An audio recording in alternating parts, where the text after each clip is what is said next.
Chapter 1112. Smith's face was drained of all color. He stumbled backward as the two men steering the boat cowered in a corner. "You can't kill me. I'm from the Smith family, and my clan will come for your life if you dare lay a finger on me." Smith began threatening Wilbur in a desperate attempt to save himself, all while sending out a pre-saved message on his phone. Wilbur pretended not to see that. It was not like it mattered. Empty threats like that were hardly worth anything to begin with. Wilbur stuck his sword right through Smith's shoulder, raising him into the air. Smith cried out in agony, his gaze filled with terror. Wilbur looked straight into his eyes. "You should fucking pray I never run into anyone from your clan. I'll kill every last one of you for running a business like this." A deep terror rose up in Smith's soul. Wilbur sneered coldly.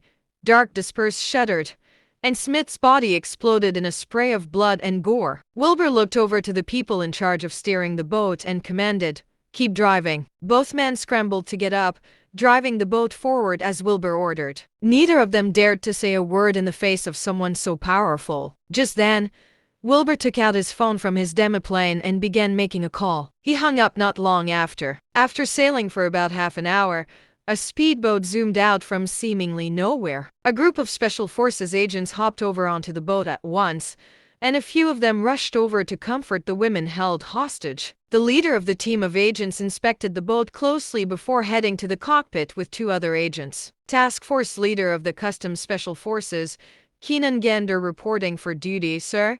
Keenan bowed respectfully to Wilbur. Wilbur bowed back. "I'll hand it over to you then. Make sure these women get home safely." "Don't worry. I'll be sure of that," Keenan said loudly. Wilbur nodded and leaped off the boat before soaring off into the night. Keenan watched the scene before her, feeling nothing but overwhelmed with emotion. They received the secret mission yesterday. Their superior had said that an extremely powerful spy going by the alias Razor Sharp was currently on a mission in North Manand and was about to rescue 100 women who had been sold through human trafficking. Keenan and the others were sent here at once to wait for the boat to show up with the hostages. Keenan truly respected this hero for being able to save so many people at once from a place like this. It was important to note that Manand was the type of country that even Satan would fear. Getting out of this alive was a difficult enough task as it was, let alone rescuing all these people. Keenan bowed silently to Wilbur's vanishing figure in a gesture of his highest respect. Of course, Keenan's own work was far from over. After all, they were still in international waters. They would need to bring the boat back to Dasha before the other armed forces could acknowledge and confirm the completion of their mission. "Full speed ahead,"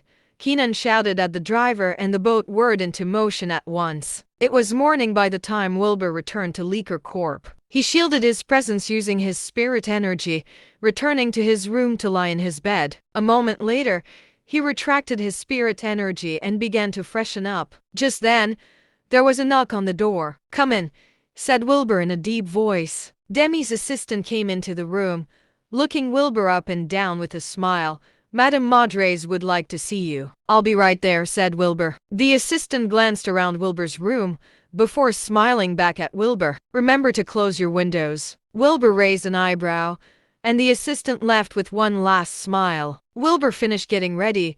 He glanced at the open windows before heading over to Demi's office emotionlessly. Demi looked up with a smile. "Did you sleep well last night?" "Yes. I slept through the entire night," said Wilbur calmly. Demi nodded. "Go and get ready. I've got an important meeting to attend in the afternoon. I'm going to need protection for that." "Yes, Madame Madres," said Wilbur with a nod.